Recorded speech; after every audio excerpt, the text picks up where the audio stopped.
मेरे पास ये cricket gloves ठीक होने के लिए आए हैं।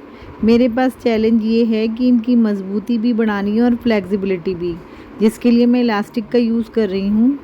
छेद के अकॉर्डिंग मैंने इलास्टिक का साइज़ लिया है और इलास्टिक को डबल लिया है।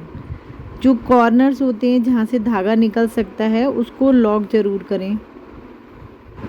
इस डिफरेंट से काम को करने में सच में बहुत मज़ा आया। Thank you.